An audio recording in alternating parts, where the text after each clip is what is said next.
नमस्कार बंधुरा सीमा किचेन कुइने सबाइके स्वागत। आज आमी लाल शाक दिए एक रान्ना करछि।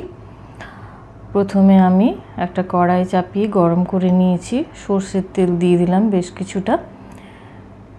एबार आमी फोड़ने देब शुकनो लंका, तेजपाता, पाँच फोड़न दिलाम और बड़ीगुलो प्रथमे भेजे निচ্ছি। बड़ी और बादामटा चीने बादाम दिएछि, भेजे तुले रेखे दिलाम। एबार पाँच फोड़न दिए दिलाम।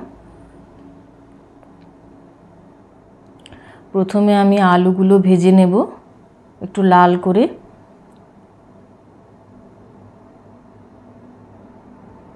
आलूगुलो भाजा हो गेले कुमड़ो दिए दिलाम। कुमड़ोटा एकटू भेजे नेब।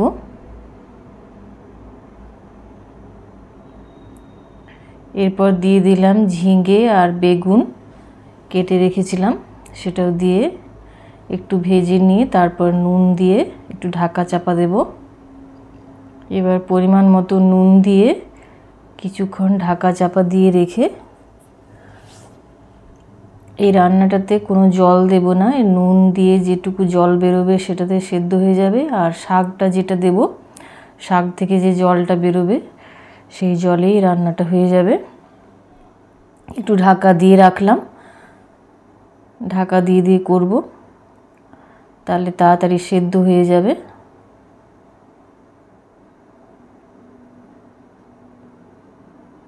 আর একটু ভেজে নেব।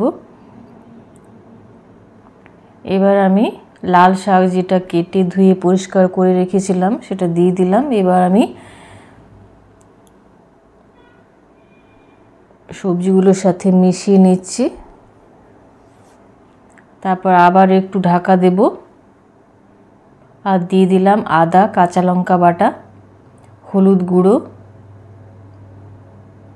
কাশ্মীরি লঙ্কার গুঁড়ো দিলাম এক চামচ,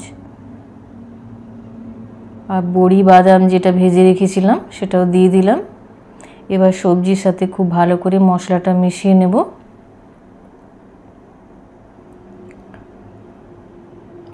শাকটা দেওয়ার পরে দেখুন কতটা জল বেরিয়েছে, ওই জলে সেদ্ধ হয়ে যাবে। এবার দিয়ে দিচ্ছি গুঁড়ো মশলা, জিরে গুঁড়ো, ধনে গুঁড়ো এক চামচ করে দিয়েছি।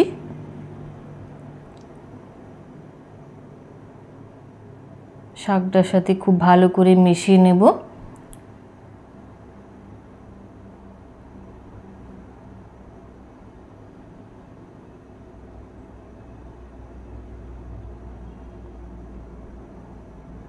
এবার আমি দিয়ে দেব একটু চিনি,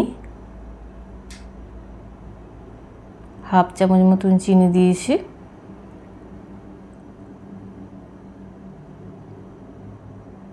আরও একটু ঢাকা দিয়ে মশলাটা কষে নেব।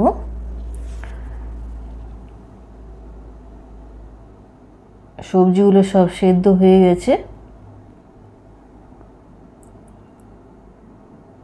কম আঁচে আর ঢাকা দিয়ে করলাম বলে সবজিগুলো সব সেদ্ধ হয়ে গেল, জল দেওয়ার দরকার নেই। এবার আমি নারকেল কোড়া উপর থেকে একটু দিয়ে দিচ্ছি। নারকেল কোড়াটা আমি মিশিয়ে নেব। মিশিয়ে নিয়ে তৈরি হয়ে গেল আমার লাল শাক দিয়ে একটা রান্না। এভাবে বানিয়ে দেখতে পারেন। ভালো লাগলে একটা লাইক করবেন, সাবস্ক্রাইব করবেন চ্যানেলটাকে। সবাই ভালো থাকবেন, সুস্থ থাকবেন। সবাইকে অনেক ধন্যবাদ।